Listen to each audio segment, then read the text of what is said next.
이 영상은 오펜하이머에 대한 스포일러를 포함하고 있습니다. 영화를 보고 오신 분들만 시청을 해주시기 바랍니다. 저에게 오펜하이머는 여러모로 충격적인 영화였습니다. 왜냐하면 기대했던 것보다 훨씬 더 정적인 방식으로 영화가 흘러가는데, 그럼에도 불구하고 180분이라는 러닝타임이 너무나도 흥미진진하게 흘러갔기 때문입니다. 사실 영화에서 가장 긴박한 파트라고 할 수 있을 트리니티 실험 시퀀스도 본격적으로 진행되면서 긴박감을 연출하는 구간을 재보면 아무리 길게 잡아도 겨우 20분 정도만 차지하고 있는 수준입니다. 그리고 그 외의 모든 시간은 오펜하이머가 마주쳤었던 역사 속의 인물들과 그 인물들 사이에 벌어졌었던 수많은 과학적 그리고 정치적인 논쟁들로만 가득 채워져 있죠. 그래서 2차 세계대전과 핵폭탄 개발 및 투하 작전에서 비롯될 만한 긴박감이나 웅장함을 기대하고 갔다가 3시간 내내 휘몰아치듯 쏟아지는 엄청난 대사들과 그 안에 담겨있는 정보량을 마주하며 당혹스러운 지루함과 피곤함을 느끼셨을 분들도 분명히 계셨을 겁니다. 사실 오펜하이머도 논란의 영화답게 아이맥스로 촬영됐음이 중점적으로 홍보되며 영화의 화면이 얼마나 웅장할지를 기대하게 만들었던 것도 분명한 사실이었으니까요. 하지만 그렇게 기존의 기대와 어긋났음에도 불구하고 다행히 영화에서 재미를 느끼셨던 분들도 아마 극장을 나오면서는 이런 의문점을 가져보셨을 겁니다. 일단 재밌게 보긴 봤는데 도대체 이 영화의 재미는 어디에서 오는 걸까라는 의문을 말이죠.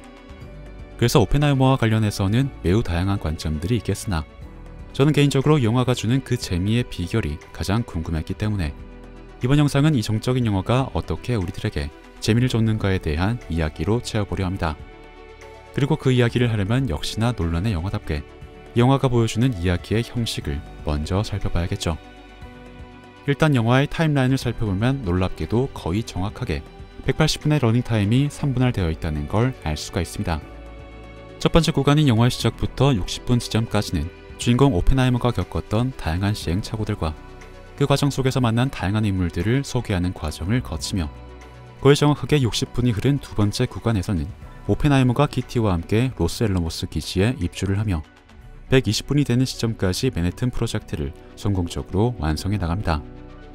그리고 거의 정확하게 120분이 된 시점에 오펜하이머가 완성한 두 개의 장치가 차에 실려 나가는 장면이 나오며 그가 선택했었던 것들이 그의 손을 떠나서 가져오게 되는 예상치 못한 결과들을 남은 60분 동안 담아나가죠.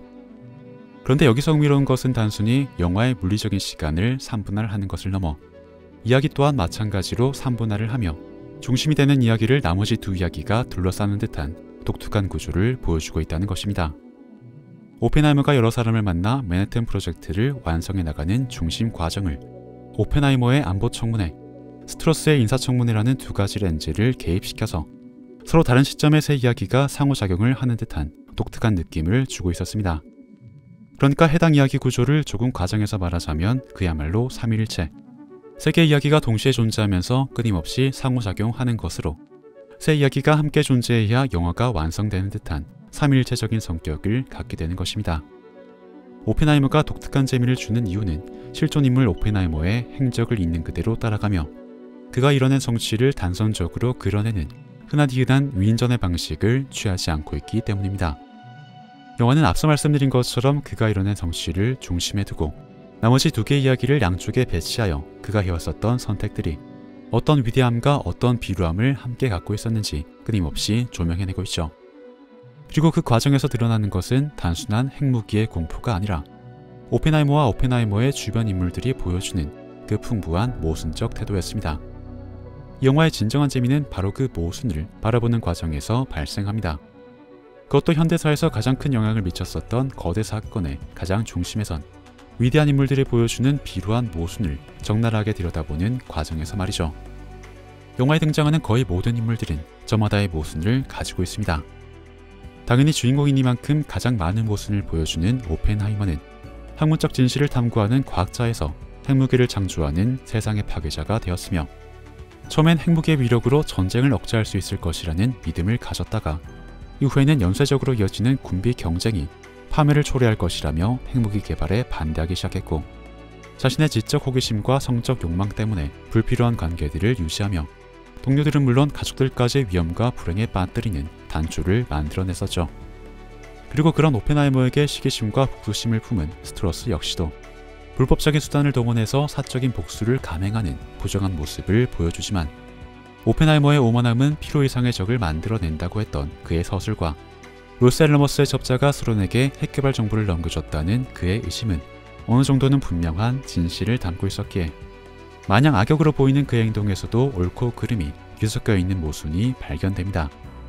그리고 오펜하이머의 부인 키티는 첫째 아들을 방치하는 무책임한 모습을 보이다가도 결정적인 순간에는 그 누구보다도 상황을 가장 냉철하게 꿰뚫어보며 오펜하이머가 옳은 선택을 할 수 있도록 독려하는 가장 중요한 역할을 담당합니다.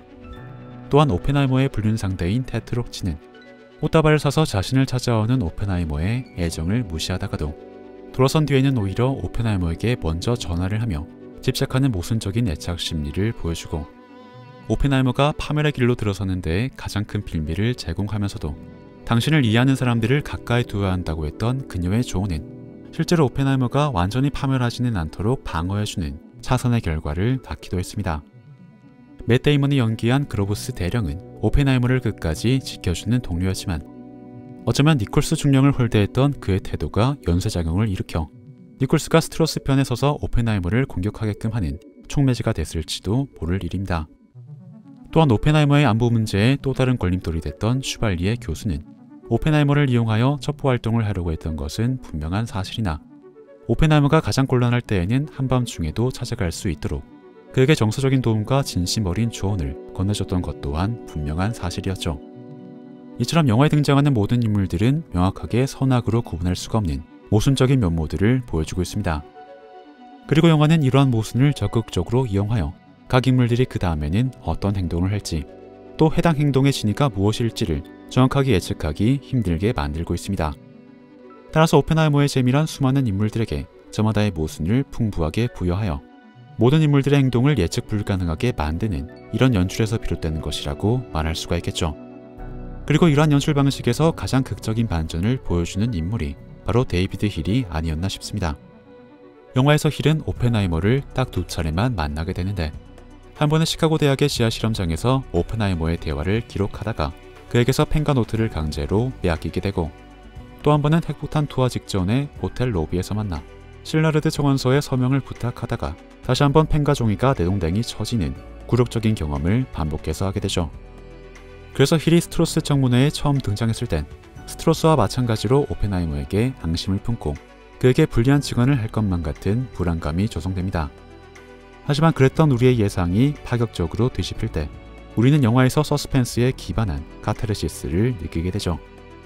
이처럼 오펜하이머가 주는 재미의 근원에는 모순이라는 테마가 가장 주요하게 자리하고 있습니다. 모순은 오펜하이머라는 한 천재의 내면을 깊게 들여다보도록 도와주는 동시에 영화에 등장하는 모든 인물들의 행동을 예측 불가능하게 만들어 이야기를 풍부하고 흥미롭게 만들어내고 있으니까요. 영화의 초반에서 학문적 진실을 갈망하며 오펜하이머가 올려다봤던 그 맑고 순수한 하늘은 영화의 후반에서 핵탄두를 장착한 미사일들로 가득 찬 파멸적 광경으로 변해버립니다. 자신의 첫 학생들과 블랙홀 논문을 완성하며 세계는 오늘을 기억할 것이라고 말했던 오펜하이머는 일본에 핵폭탄이 투하되었다는 소식에 광분하는 청중들에게도 세계는 오늘을 기억할 것이라고 말하며 광기에 찬 그들의 환호성을 더욱더 무아지경의 상태로 몰아넣기도 하죠. 영화는 오펜하이머의 그런 상반된 면모를 두 개의 청문회에서 재조명하며 그 안에 깃들어 있는 모순을 하나하나 끄집어냅니다.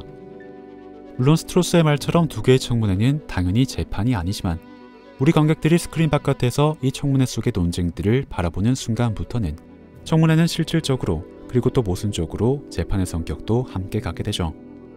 그리고 관객들은 그 실질적인 재판을 바라보며 역사를 향한 저마다의 생각을 가지게 되었을 겁니다. 그리고 그런 생각을 갖게 만드는 것이 이 영화의 목표였으므로 오펜하이머는 여느 블록버스터처럼 스펙타클하지도 간단 명료한 선악 구도도 보여주지 않았던 것이라 생각합니다. 물론 이런 방식이 어떤 분들에게는 취향에 맞지 않아 지금처럼 호불호가 갈리는 반응이 나오고 있긴 하지만 말이죠. 개인적으로는 아이맥스를 이런 식으로도 활용할 수가 있구나 싶어서 굉장히 놀라웠습니다. 웅장하고 박진감 넘치는 장면을 담는 것이 아이맥스 활용의 정석처럼 여겨주었던 것과는 달리 오펜하이머는 인물의 내면에 좀 더 내밀하게 다가가는 장면에 아이맥스를 활용하고 있었으니까요. 어쨌든 복잡하고 머리 아픈 것들을 멀리하게 되는 요즘 같은 시대에 무려 3시간짜리 영화로 사람들을 다시 영화관에 모으고 집중하게 만드는 그것도 대중적인 상업영화의 영역에서 그렇게 해내는 능력은 정말로 독보적이라는 생각이 들었습니다. 크리스토퍼 놀란 같은 감독이 자신을 이해해주는 이런 영화를 만들어서 줄리어스 로버트 오펜하이머는 얼마나 좋았을까?